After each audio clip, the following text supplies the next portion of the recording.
estamos iniciando nossa 7ª aula, e essa é uma aula muito importante, porque a gente termina, né, o ciclo do alfabeto, né, que já é uma coisa muito, muito significativa. Então, hoje nós vamos estudar as últimas consoantes do alfabeto hebraico. Então, vamos começar olhando um pouquinho do que a gente viu na última aula, viu algumas consoantes, né? A gente fez a memória na aula passada da consoante Samer, falávamos que ela tem o som de S. Vimos também na aula passada o Ain, que é uma consoante que não tem som, que não tem som de nada, é uma consoante muda.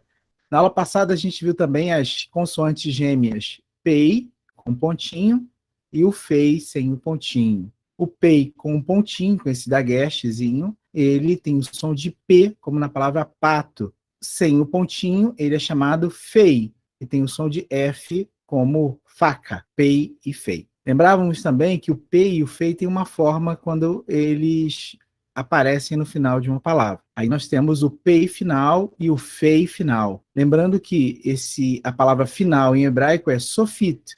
Então, esse é o Pei sofit e o Fei sofit. O Pei sofit com pontinho, o Fei sofit sem o pontinho.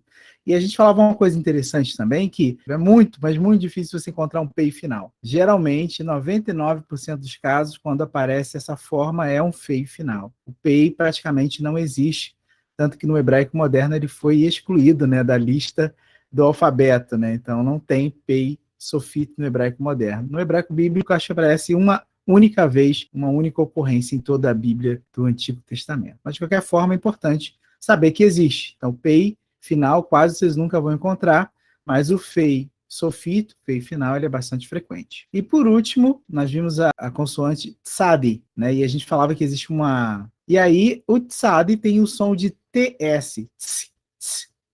Tem algumas pessoas que ensinam o Tsadi como se ele tivesse som de TZ. Não é som de TZ, é o som de TS. Então, é o tss, tss, tss, é esse som junto com a vogal. E o Tsad tem uma forma final, o Tsad sofit. Então, foram essas as consoantes que a gente viu na semana passada, e aí a comparação entre o Tsad e o Ain. Outra forma de você fazer a diferenciação são os bracinhos. Se você pensar no Tsad, né, esses bracinhos para cima, eles parecem um V, mas um V pequenininho. Então, se esse Vzinho, se esse V, né, dos braços for pequeno, é um Tsad. Mas se for um V grande, né, um braço bem estendido assim, é o Ain. Então, o Tsad, som de TS, e o Ain sem som, né, uma consoante sem som, como o Aleph. Estamos bem próximos aí de terminarmos o alfabeto hebraico. Então, essas consoantes que estão na tela, as consoantes que nós já estudamos. Aleph. Aleph. Qual o som do Aleph? Não tem som. Não tem som. Não tem som. Aqui em diante, nós temos... Que consoante é? É o B. Qual o som do B? B. Isso, como bola. Essa aqui, essa consoante? Vet. Vet. Que tem o som de V, como vaca. Depois, Gimel. O Gimel. Tem som de G, como gato. Então, Aleph, Bet, Vet, Gimel. Depois... Dalet. Isso, Dalet. Tem som de D, como dado. Depois... Então esse é o rei. Esse é o rei. Ele tem a janelinha, é o rei. Então, o rei tem som de quê, gente? Ele não tem som, né? Ele não tem som. Algumas vezes, em alguns momentos, ele pode ser aspirado, e quando for aspirado, ele vai ter um som de um Rzinho fraco. Agora, no final de palavras, ele nunca será aspirado. Sempre será mudo. Depois, nós temos... Vav. O Vav. Tem som de quê? V. V. V de vaca. Pensando no valor numérico, Aleph vale quanto? 1. Bet. 2. Vet. 2. 2. 2, pegadinha, estão ligadas. Muito bem. Gimel. 3. Dalet. 4. 4. Rei. 5. 5. Vav. 6. 6. Vamos para a segunda linha. Zain. É o Zain. Zain. Zain tem som de Z. Z, como zebra. Depois nós temos Het. Re, tem som de RR forte. RR, bem forte, gutural, usa bastante a garganta.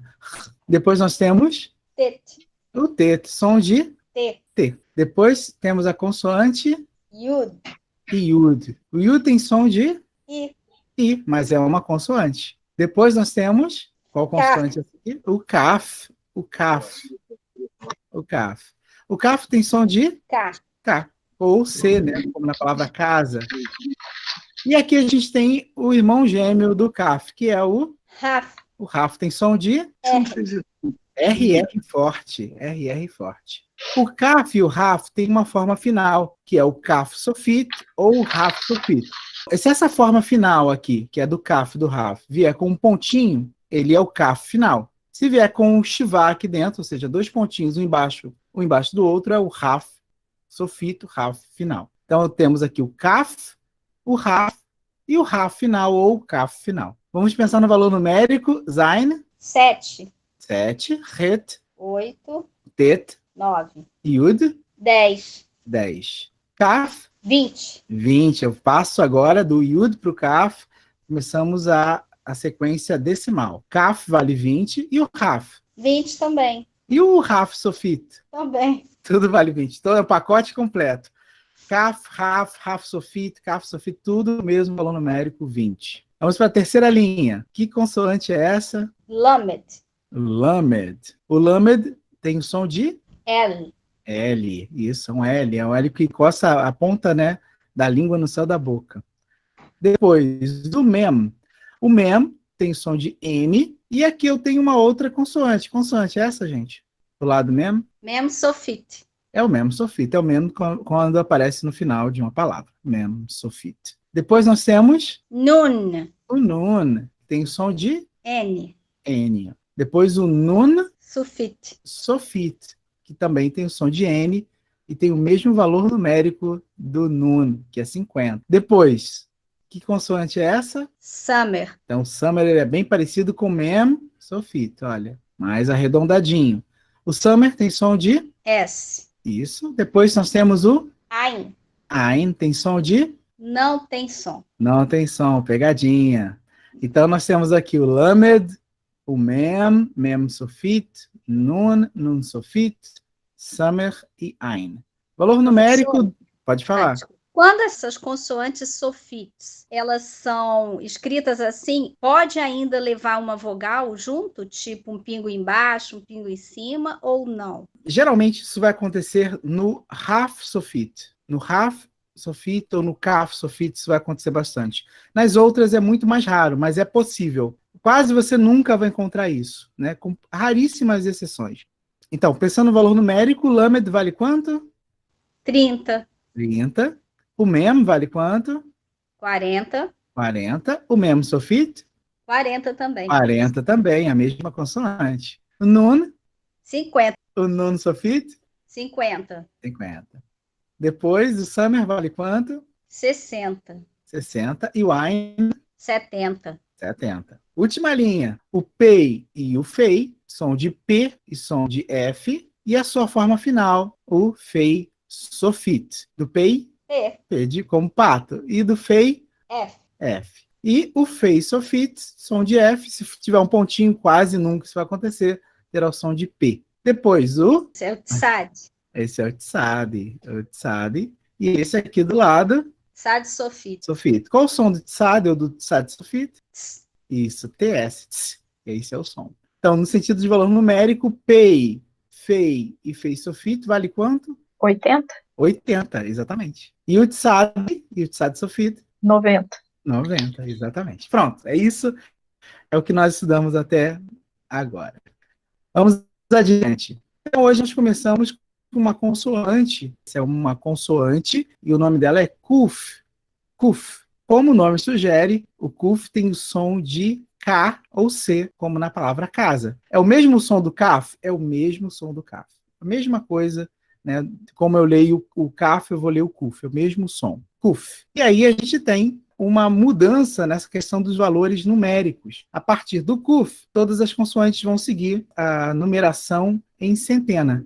O Kuf vale 100. A próxima letra valerá 200. Então, Kuf, som de K, e o valor numérico 100. Kuf. Notem aí as diferentes fontes de Kuf que eu usei, né? Essa fonte aqui mais cheia de detalhezinhos, e essa aqui mais retinha, mais simples. Praticando um pouco do Kuf, eu coloquei aqui 4 palavras onde a consoante Kuf aparece. Tem que atentar? C da K. Sedaká. Isso, Sedaká. Sedaká. Sedaká. Sedaká é uma palavra muito importante, que significa em hebraico justiça. Sedaká, justiça. No hebraico moderno, ele também é traduzido como caridade, ou ajuda a uma pessoa carente, sedaká. Se você for numa sinagoga, por exemplo, você vai encontrar diversas caixinhas, né, de coleta, onde a palavra sedaká aparece. E aí um conceito muito bonito esse no judaísmo, que na verdade a gente pode até falar como esmola, como doação, ou mesmo caridade,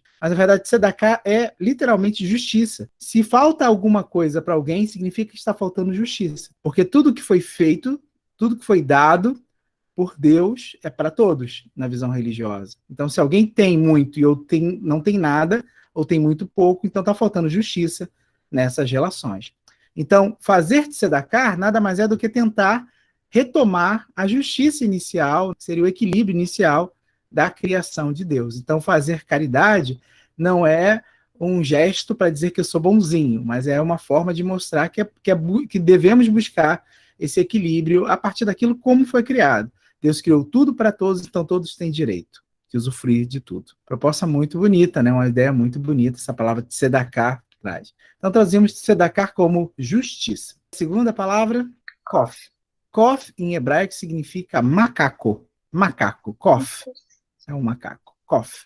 Depois o kaf. Kaf está aí meio como pegadinha, porque não tem a letra kuf na palavra kaf. Mas eu coloquei para lembrar que o som é o mesmo. O som da consoante kaf é o mesmo som da consoante kuf, mas são consoantes diferentes com o mesmo som. Então, kaf significa palma da mão ou palma do pé. Então, tá aí como intrusa, mas para lembrar, gente, ó, a consoante kaf e a consoante kuf tem o mesmo som de K. Última palavra? Café.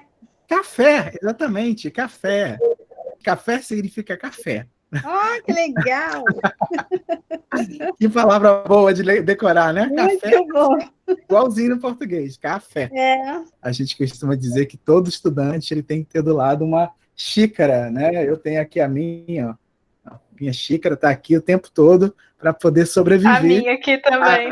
Quem lê as minhas apostilas vive encontrando alguma xícara nas apostilas, não é verdade? Então, temos aí 4 palavras: sedaká, justiça; kof, macaco; kaf, palma da mão do pé; e café, café mesmo. Mais 2 palavras. Colo.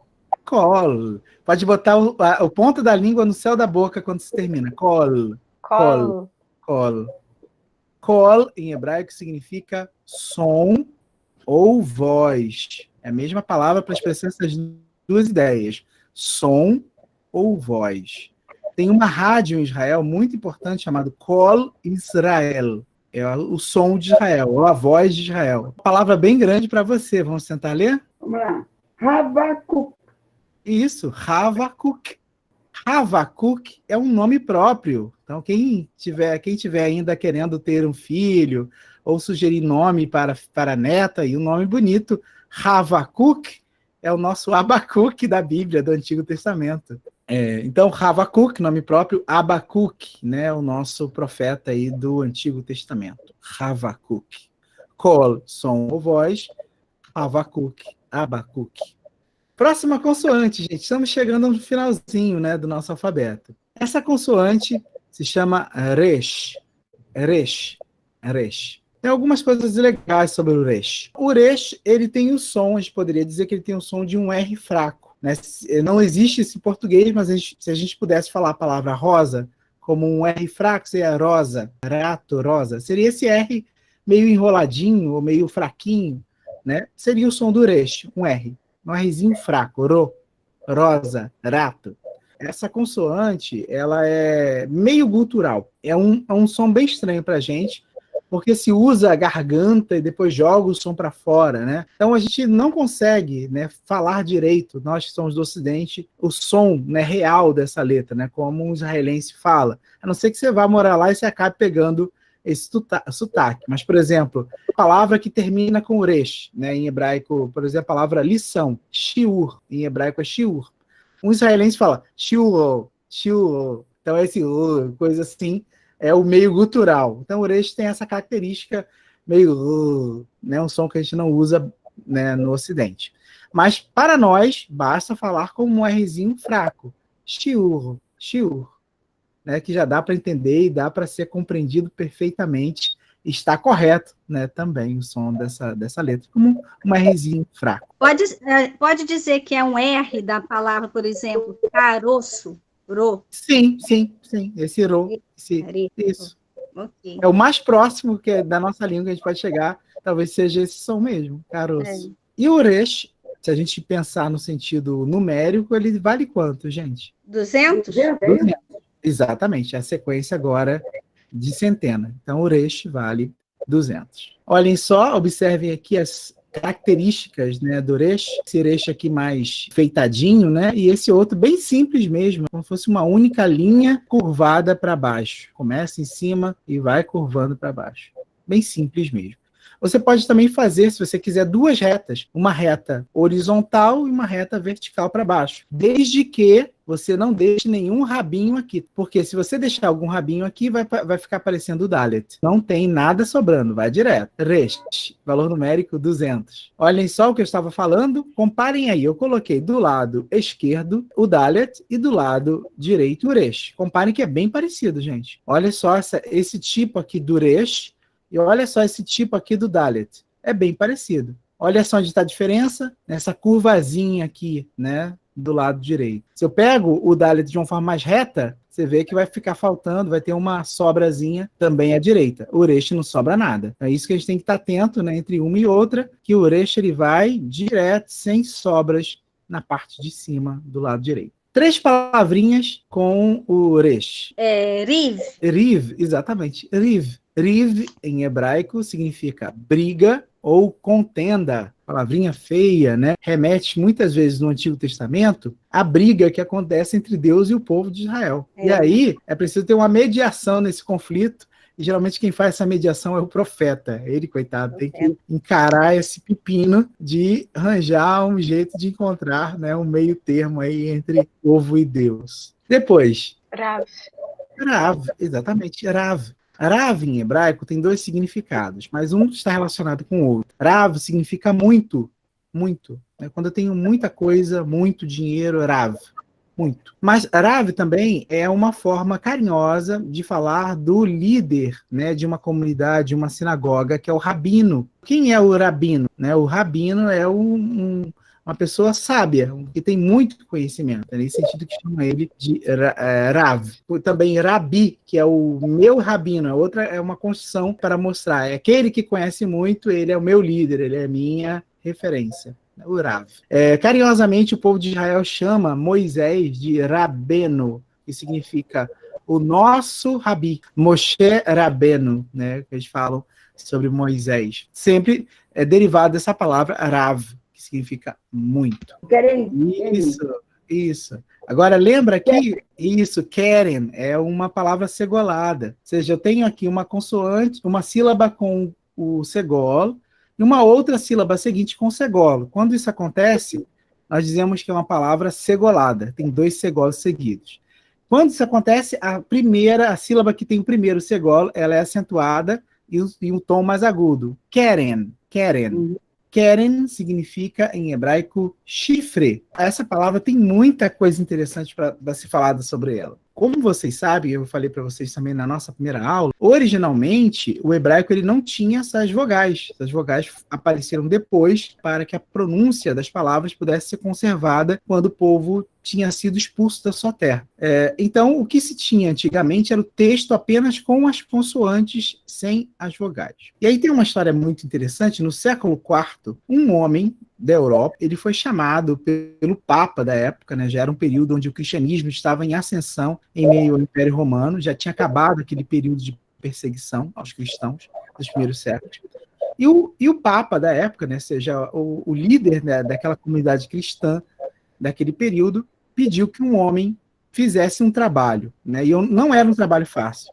Pediu que ele fosse para Israel e pudesse traduzir a Bíblia inteira para a língua corrente do Império Romano, que era o latim. Já existiam algumas traduções que não eram muito confiáveis, então o Papa achou por bem, como aquele homem era uma pessoa íntegra, né, presente, né, fazia parte da comunidade, e ao mesmo tempo era um grande estudioso intelectual, que ele poderia cumprir essa missão de traduzir a Bíblia para o latim. E esse homem chamado Jerônimo, ele saiu, né, da Europa e foi para Israel, diretamente para a cidade de Belém, onde havia nascido Jesus e também o rei Davi, e ele foi morar, sem muita opção, em uma caverna. E ele passou muitos anos da sua vida naquela caverna, aprendendo o hebraico, aprendendo, né, com os rabinos daquela região, fazendo amizade com eles, conseguindo, né, um texto original, um rolo, né, que eles utilizavam nos seus espaços religiosos, e então ele começou a traduzir a Bíblia, né, o Antigo Testamento, do hebraico para o latim, um trabalho que iria durar mais de 20 anos da sua vida de pura dedicação. No fim das contas, ele voltou para a Europa apaixonado, não só pelo texto hebraico, mas pela cultura hebraica, e foi um defensor até os últimos dias da vida dele, dessa língua. Jerônimo, conhecido pelos católicos também como São Jerônimo, ele foi o tradutor da Bíblia para o latim, e ele teve que estudar, né, o grego e o hebraico para traduzir o Antigo e o Novo Testamento, e ele fez um trabalho que é uma referência até os dias de hoje, né, no sentido de tradução. É a primeira grande tradução da Bíblia das suas línguas originais. Por que eu estou falando dele? Porque São Jerônimo, ele pegou um texto que não tinha vogal em hebraico. Ele ficou com muita dúvida sobre essa palavra que vocês leram aqui no final. Querem. Porque como não tinha vogal, essa palavra poderia ser, no hebraico, um substantivo, querem, chifre, ou poderia ser um verbo, karan. Não tinha vogal, podia ser uma coisa ou outra. Karan significa brilhou em hebraico. E querem significa chifre. Qual era o contexto? O contexto era uma passagem do Êxodo que diz que Moisés foi até a tenda do encontro e ele saiu de lá com o rosto Keren, com a cabeça, né, com o rosto Keren, ou Karan. Então ele poderia traduzir com o rosto iluminado ou com uma cabeça com chifre. E aí ele ficou na dúvida como ele iria traduzir. E ele traduziu no latim que Moisés estava com chifres. E daí, se você olhar as artes, né, renascentistas que retratam ou que criam esculturas sobre Moisés, vocês vão ver que Moisés sempre está com chifre, por causa dessa tradução de Jerônimo. Mas por que ele escolheu essa palavra chifre e não brilho? Porque na cultura semita, chifre significa poder, força. Então, quando eu falo, né, que, por exemplo, né, tem livros como o livro de Daniel, que ele fala de criaturas que têm chifres, tem 10 chifres, 100 chifres, significa que é algo muito poderoso, muito forte. Então, na cultura oriental, o chifre tem um símbolo, né, simboliza o poder e a força. Então, por isso que ele traduziu como chifre. Então, mas, na verdade, né, ele não foi muito feliz nessa tradução, ou, assim, tem sentido a tradução dele nesse contexto semita. A forma mais certa seria brilhou, como a gente traduz hoje. Ele saiu da tenda do encontro com Deus com o rosto iluminado, brilhando, por conta daquela presença de Deus ali. Então, tudo isso por causa da palavra Keren. Mais um pouquinho de Resh. Sefer, pode falar Sefer mesmo. Sefer, em hebraico, é livro ou rolo. Então, quando fala o rolo da Torá, Sefer Torá. Rimon.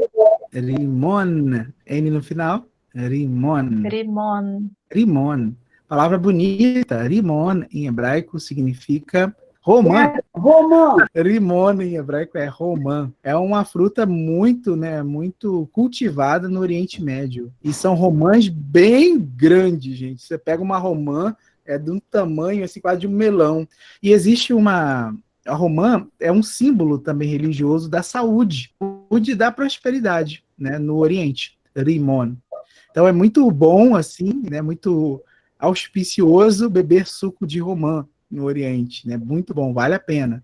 Eles fazem na hora, corta a romã no meio, põe lá no espremedor, já sai o suco prontinho para você beber. Outra coisa interessante em relação à romã é que, segundo a tradição judaica, a romã lembra para a gente dos diversos preceitos do judaísmo. Segundo os judeus, se você contar os carocinhos da romã, são 613. 613, eu não sei se é verdade ou não, nunca contei não, mas eles dizem que são 613 carocinhos da romã que lembram dos 613 preceitos que existem para o judaísmo na Bíblia. E o sumo sacerdote, que era o sacerdote mais importante do templo em Jerusalém, ele tinha na sua roupa, na bainha, né, da sua veste, uma esculturazinha de um romã intercalado com uma escultura, com um sinozinho. Então, quando ele andava, a romã batia no sinozinho e fazia um barulho. Então, quando ele estava entrando, andando, todo mundo sabia que o sumo sacerdote estava chegando, porque a romã batia lá no sino. E isso tinha um propósito. Existia um espaço no templo em Jerusalém que somente o sumo sacerdote podia entrar, mais ninguém. E ele entrava nesse espaço apenas uma vez no ano, numa solenidade chamada Yom Kippur, né, o Dia das Expiações. Esse espaço chamava Santo dos Santos. E aí, ele entrava lá amarrado, gente, com a corda na cintura. Por quê? Caso ele tivesse, sei lá, um problema, infartasse lá dentro, né, se o pessoal ficava ouvindo, né, o sonzinho lá da romã batendo no sino. Se aquele som, né, deixasse de tocar por muito tempo, o cara poderia ter tido, sei lá, um infarto, ter, né, morrido lá dentro. E ninguém podia entrar lá para pegar o corpo. Então, o que eles faziam? Puxavam com a corda para fora. Então, não podia, de jeito nenhum, entrar naquele espaço, né, do Santo dos Santos. Então, a romãzinha lá ajudava a saber se o cara estava vivo, continuava vivo ou não lá dentro do Santo dos Santos. Rimon, romã. Depois, gente, que palavra é essa? E nós falamos que o Shivá, ele pode aparecer com som ou sem som. A princípio, a gente falou que quando ele está no início de uma palavra, ele tem som de E. Mas quando ele está no meio de uma palavra, não tem som de nada. No meio de palavras, não. No início de palavras, tem som de E. Então, nesse caso aqui, o Shivá aparece, mas ele não tem som de nada. Radio.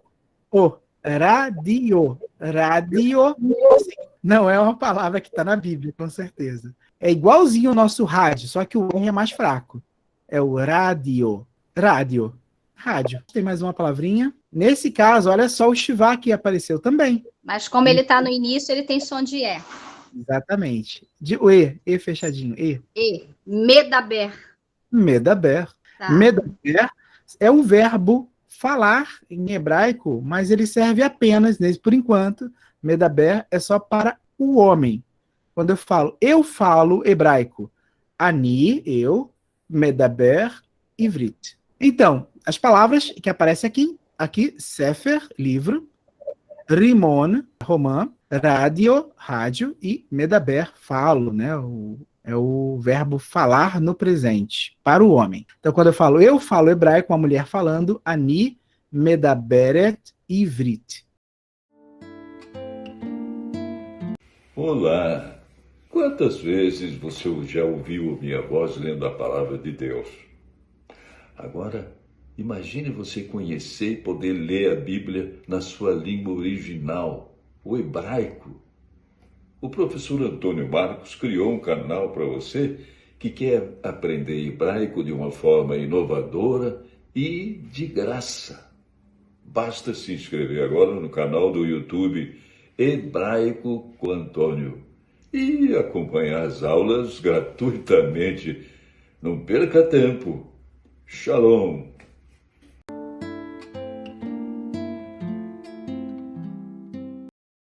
E aí chegamos na próxima consoante, né? Essa é a penúltima consoante do alfabeto hebraico, gente.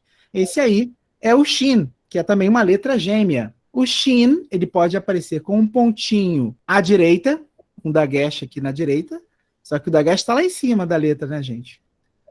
Ou pode aparecer com o dagesh à esquerda. Se ele aparecer com o dagesh à direita, ele vai se chamar, essa consoante vai se chamar Shin. Shin. O Shin tem som de X ou de SH. Esse som chiado nosso. De X ou de SH. Shin. E do lado nós temos o irmão gêmeo do Shin, que é o Sin. Então, se o pontinho estiver à esquerda, essa letra vai se chamar Sin e o seu som será de S, igual na palavra sapo. É o mesmo som do Summer? Sim, é o mesmo som do Summer. S. Sin. Shin e Sin. Qual é o valor numérico de Shin e Sin? 300. 300. Aqui do lado, fontes, essa fonte aqui é uma fonte mais rebuscada, né? Parece um candelabro, né? Essa fonte aqui. E essa aqui é mais simples, eu acho que é mais fácil de fazer, né? Se a gente for seguir. Vocês podem fazer de outras formas também. Aqui eu tenho um lado mais arredondado e uma outra reta. Aqui eu tenho um U, né? Como se fosse um U, uma hastezinha para cima. Então é importante que ele tenha essa característica de ter 3 elementos aqui. São 3 hastes para cima sendo que a haste do meio ela se conecta com o lado esquerdo da consoante. Essa haste aqui, por exemplo, ela não precisa ser curvada, ela pode ser reta, desde que ela se conecte com o lado esquerdo da consoante. Shin e Sin. Essa consoante é uma consoante muito bonita, gente. Não sei se vocês gostaram dela, mas eu acho ela muito bonita. E com ela a gente consegue escrever a palavra mais conhecida do hebraico, que é o Shalom. Então, olhem só. Primeira palavra que aparece aqui. Vamos ler juntos. Vê se vocês...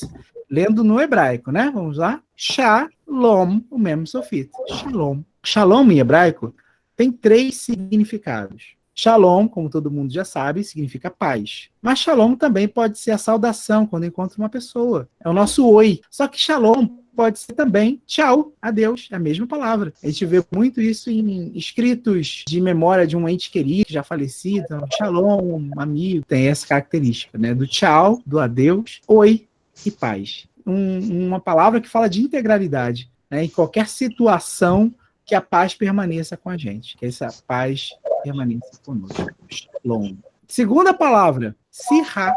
Sirá. Isso, sirá. Sirá em hebraico significa diálogo ou conversa. Sirá. Nefesh. É uma palavra segolada. O acento está aqui no nun, né? Nefesh. Nefesh em hebraico significa alma. Alma. Nefesh. Nefesh. Mas cuidado com a palavra alma. Nesse contexto bíblico, alma significa a integralidade da vida. Não significa uma alma que está aí indo para o céu, por exemplo, né? Não nesse sentido. Nefesh tem a conotação, como antigamente o pessoal falava, assim, né? Nessa pandemia, 20 almas se foram, né? Sim, vidas. Então, Nefesh é o ser, né? É a pessoa, é o ser que tem vida. Então, a gente pode traduzir Nefesh como alma, ou como vida, né? Ou ser vivente, Nefesh. Quando Deus cria Adão, Adão se torna Nefesh, um ser vivente. Shalom, paz, oi ou adeus. Sirá, conversa. E Nefesh, traduzir como alma ou vida. Mais um pouquinho, mais 3 palavrinhas. Shemes. E Shemesh. Shemesh. Shemesh. É sol. Você sabia que tem um personagem muito conhecido da Bíblia, que o nome dele é baseado na palavra sol em hebraico? É um personagem chamado Shimshon. Alguém sabe quem é? Shimshon. É o Sansão. Sansão em hebraico é Shimshon. Shimshon. Shimshon. Próxima palavra. Então, observa essa palavra comigo, Heloísa. Então, a primeira coisa que chama a atenção é que tem o Shivá aqui, olha. Tá vendo o Shivá aqui no meio da palavra? Nós já sabemos que o Shivá sozinho no meio da palavra não tem som de nada. Shulchan. Shulchan, em hebraico, significa mesa. Mesa. Shulchan. Mesa.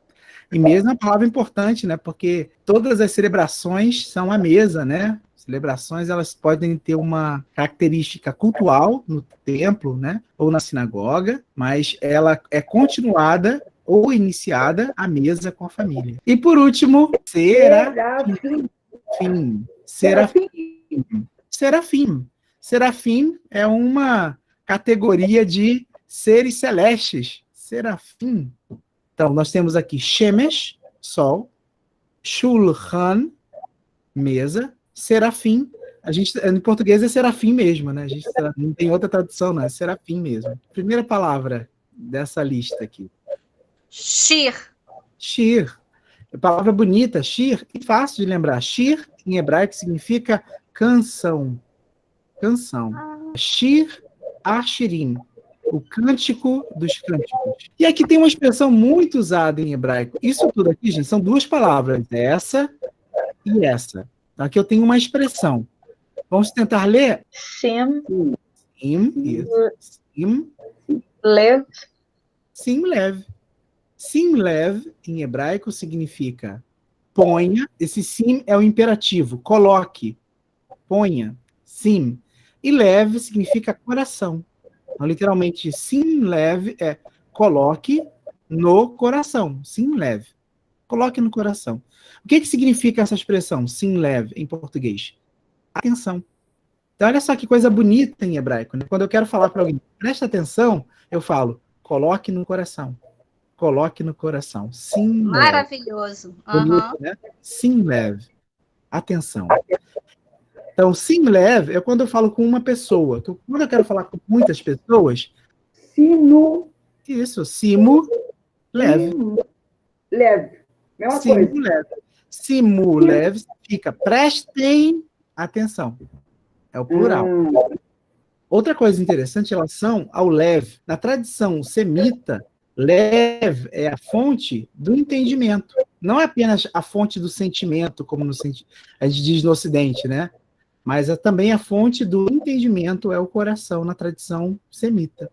Então, quando eu falo que eu vou guardar isto no coração, significa que eu vou refletir sobre aquilo, né? No Novo Testamento está cheio de expressões assim, né? Por exemplo, Maria guardou tudo isso no seu coração. Isso, da tradição semita, significa ela prestou atenção, é um outro sentido do mundo. Maravilhoso. Olha só como o hebraico dá Pessoal. luz pra gente, né? Então, sim lev, atenção, simu lev, atenção, vocês, todo mundo. E shir, canção. E, gente, finalmente chegamos à nossa última consoante do alfabeto hebraico. Essa última consoante se chama tav. Tav. O tav tem o som de T, igual o tet, né? O T também não tem o som de T. O tav tem o mesmo som do tet, som de T, como na palavra tatu. E quando o tav inicia uma palavra, igual o gimel, igual o dalet, ele também vai receber um dagesh no meio dele. Esse dagesh não vai modificar em nada o som do tav. Então, no início de palavras, ele vai aparecer com um pontinho aí no meio. Observem aqui, né, 2 modelos de tav, né? Um modelo mais refinado, né, todo cheio de detalhes, e o outro mais fácil de fazer, né? Ele parece uresh, né? Uresh, mas aqui eu puxo uma reta vertical com uma perninha. É muito importante essa perninha do tav. Se eu escrever o tav sem essa perninha, ele vai ficar parecendo com que consoante, gente? Com het. Então é muito importante puxar a perninha do tav para ele não ficar igual ao het. Então isso vai ser a nossa referência. Então a personalidade, identidade dessa consoante vai ser essa botinha aqui do lado esquerdo, né? Esse pezinho do lado esquerdo, para indicar que é a consoante tav. Qual o valor numérico de tav, gente? 400. 400.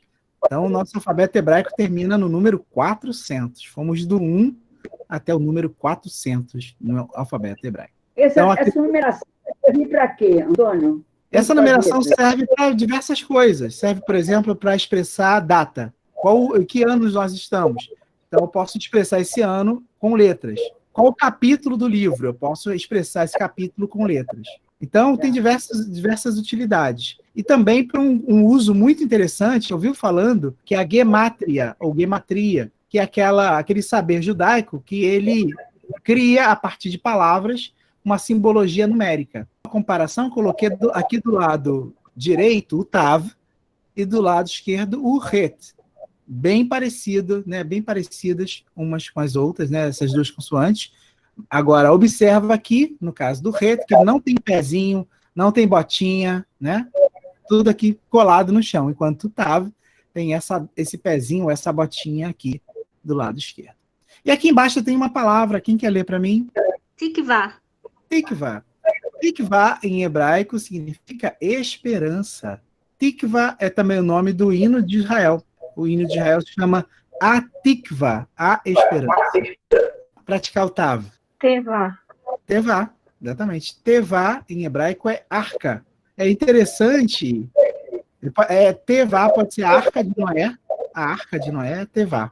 E pode ser também o cesto onde Moisés foi colocado. Então, a palavra correta, né, a ideia correta não é ele foi colocado num cesto, ele foi colocado numa arquinha, né, numa arquinha, Tevá. É a mesma palavra da arca de Noé, Tevá. Próxima palavra. Atá. Não, essa é a última. Tá bom, já valeu. Então, a palavra atá significa tu ou você masculino. Então, em hebraico, eu tenho uma diferenciação entre o você. Eu posso falar você homem ou você mulher. O você homem é atá. Ou tu. Quando a gente fala tu, seria a forma padrão da língua portuguesa. A segunda pessoa, né, o segundo pronome pessoal, singular, é o tu. Só que na prática, né, só alguns estados falam nesse tu, né? A gente usa no lugar do tu o pronome de tratamento você. Então, por isso, essa segunda, né, pessoa pode ser traduzida como tu ou você, mas masculino. Ele é do meio, então. Dodot.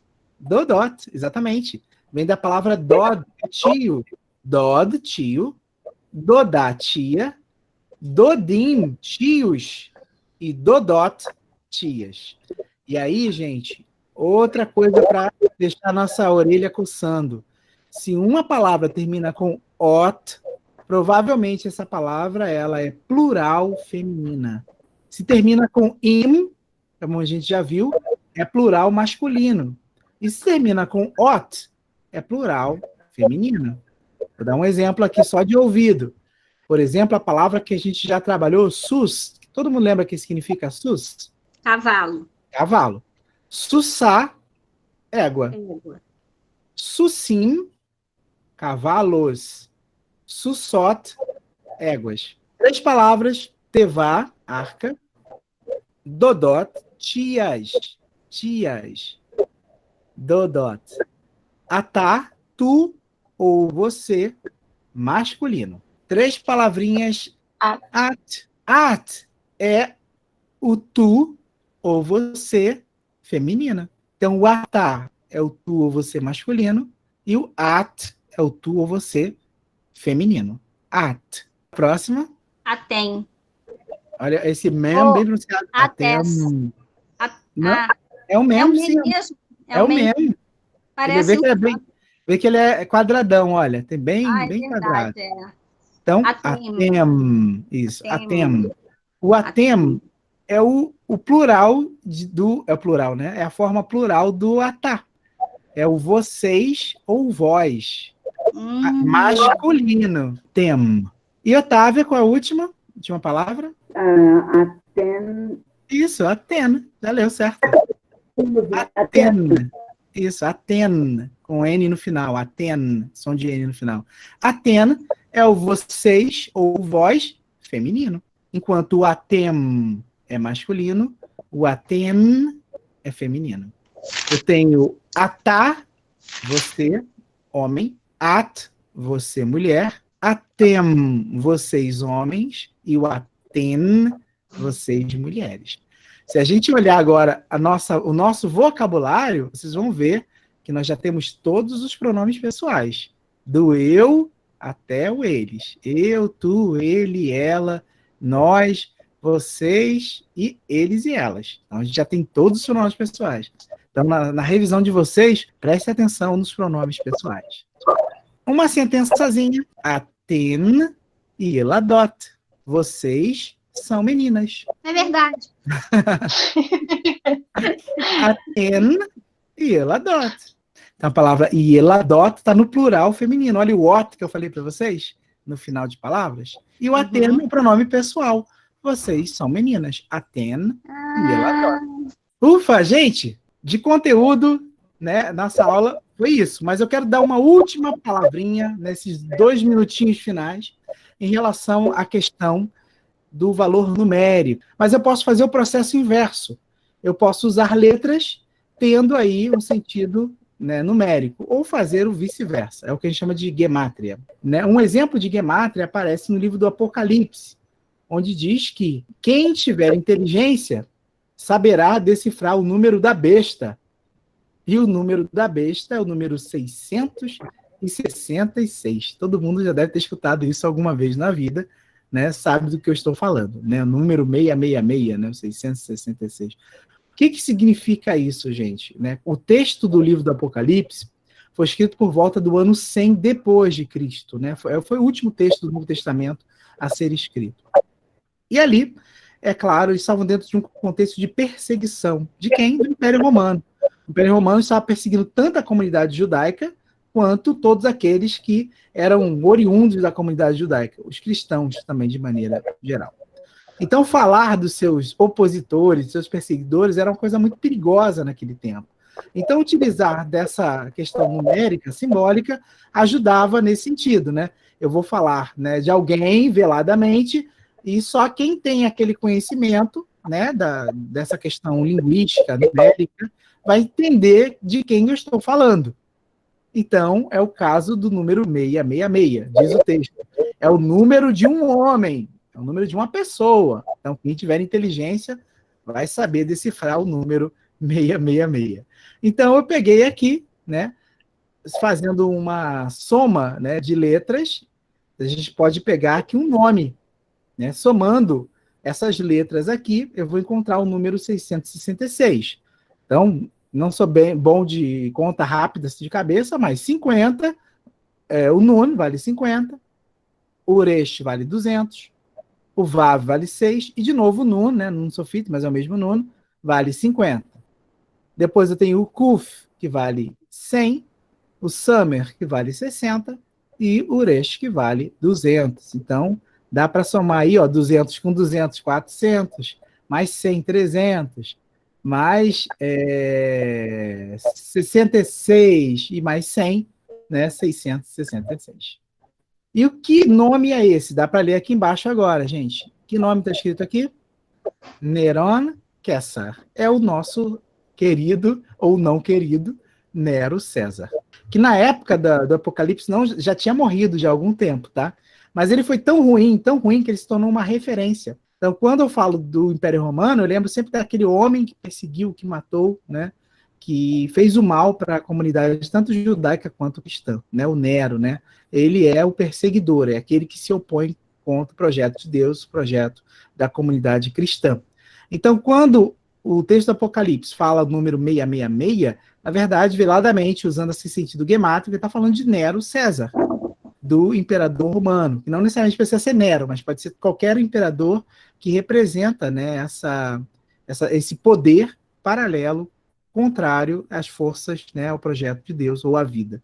Gente, então, hoje nós concluímos, né, o nosso alfabeto hebraico. Estudem, façam essa revisão. Na próxima aula, então, a gente vai começar uma outra etapa do nosso primeiro módulo, que é a prática de leitura. E junto com essa prática de leitura, a gente vai ver algumas regras fonéticas em hebraico. Então, parabéns, vocês estão alfabetizadas em hebraico. Revisar, né, tirar as dúvidas e praticar para que esse conhecimento seja solidificado, né? Mas parabéns para vocês em hebraico, parabéns é Mazal Tov, Mazal Tov. Vocês são alfabetizados na língua hebraica. Isso é uma etapa muito importante para os nossos estudos. Parabéns, estou muito orgulhoso de vocês. Professor. Obrigada. Como é obrigado? Todarabá. Muito obrigado. Todarabá. Até mais, boa semana, fiquem com Deus. Obrigada, Deus também. professor. Tchau, tchau. Tchau.